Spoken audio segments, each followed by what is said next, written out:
नमस्कार दोस्तों, आज के हमारे इस वीडियो में हम आपके लिए संकष्टी चतुर्थी की व्रत कथा लेकर आए हैं। एक समय की बात है, किसी नगर में एक देवरानी और जेठानी रहते थे। जेठानी अमीर थी और देवरानी गरीब थी। देवरानी का पति जंगल से लकड़ियां काटकर शहर में बेचता था। अक्सर वो बीमार रहा करता था। वहीं देवरानी जेठानी के घर का सारा काम करती थी।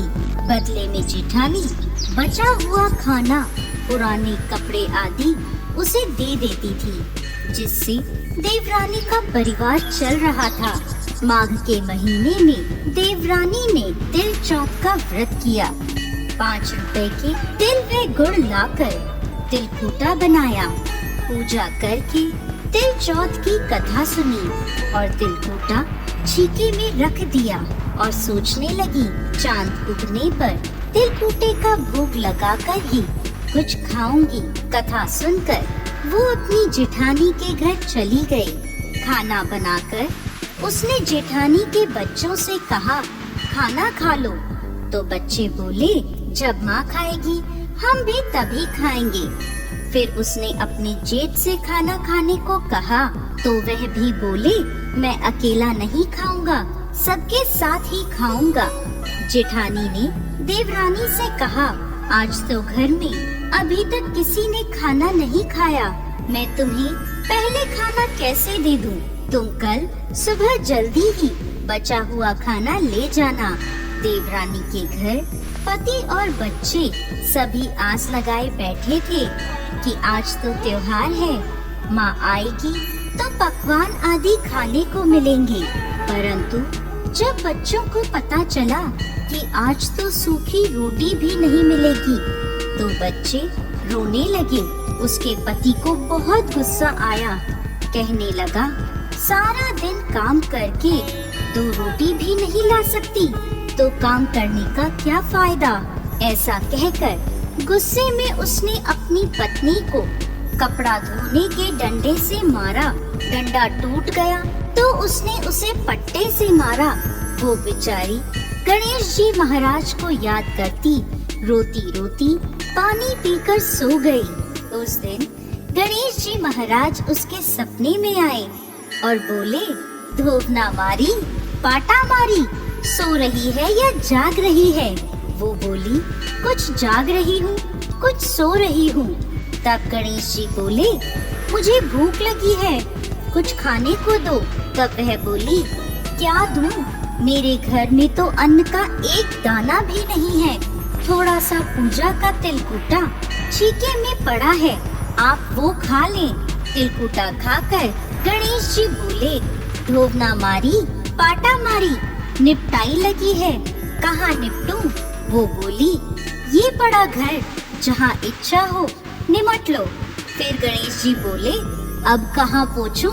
तो वह गुस्से में बोली, कब से तंग कर रहे हो, मेरे सर पर पोंछो। और कहाँ पोंछोगे? सुबह जब उसकी नींद खुली तो वो हैरान रह गई। उसका पूरा घर हीरे मोतियों से जगमगा रहा था।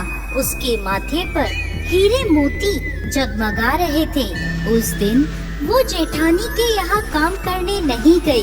काफी देर राह देखने के बाद जेठानी ने अपने बच्चों को चाची को बुलाने भेजा। उसने सोचा, कल खाना नहीं दिया इसलिए देवरानी बुरा मान गई है।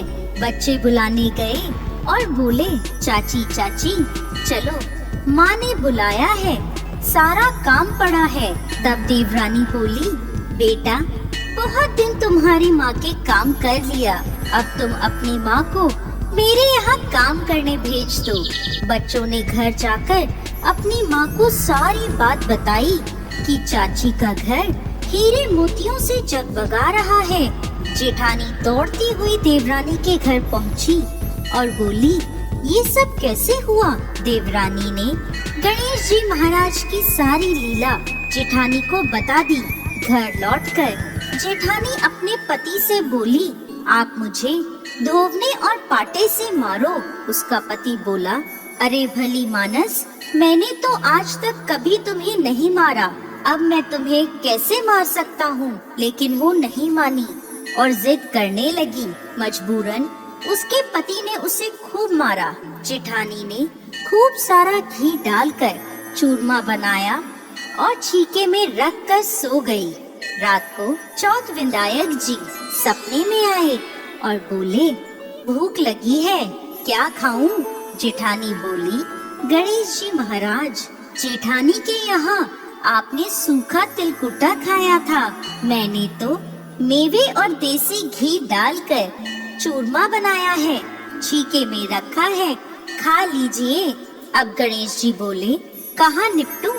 जेठानी बोली, उसके यहाँ तो टूटी फूटी झोपड़ी थी, मेरे यहाँ तो महल है, जहाँ चाहे निमट लें। अब गणेश जी पूछते हैं, अब इसे कहाँ पोछूं? जेठानी बोली, उसका तो गंदा सा माथा था, मैंने तो चमेली का तेल लगाया है, मेरे माथे पर पोछिए। धन की लोभी जेठानी सुबह जल्दी ये सोचकर उठी कि उसका घर हीरे मोतियों से जगमगा रहा होगा, लेकिन देखा तो पूरे घर में गंदगी फैली थी, तेज बदबू आ रही थी, उसके सिर पर भी गंदगी लगी थी। वो बोली, हे गणेश जी महाराज, ये आपने क्या किया?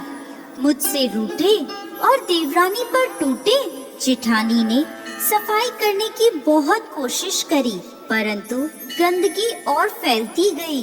जेठानी के पति को जब ये मालूम चला तो वो बहुत नाराज हुआ और बोला, तेरे पास सब कुछ था, फिर भी तेरा मन नहीं भरा, देख ये तेरे लालच का नतीजा है। परेशान होकर जेठानी गणेश जी महाराज से विनती करने लगी, माफी मांगने लगी। गणेश जी बोले, देवरानी से जलने से और धन के लोभ में तुमने जो किया ये उसका नतीजा है। इस प्रकार जेठानी को सबक सिखाते हुए गणेश जी महाराज ने अपनी माया समेट ली। हे गणेश जी महाराज, जैसे देवरानी पर कृपा करी वैसे सब पर करना। कहानी कहने वाले, सुनने वाले और हुंकारा भरने वाले सब पर कृपा करना और जेठानी को जैसी सजा दी वैसी किसी को मत देना।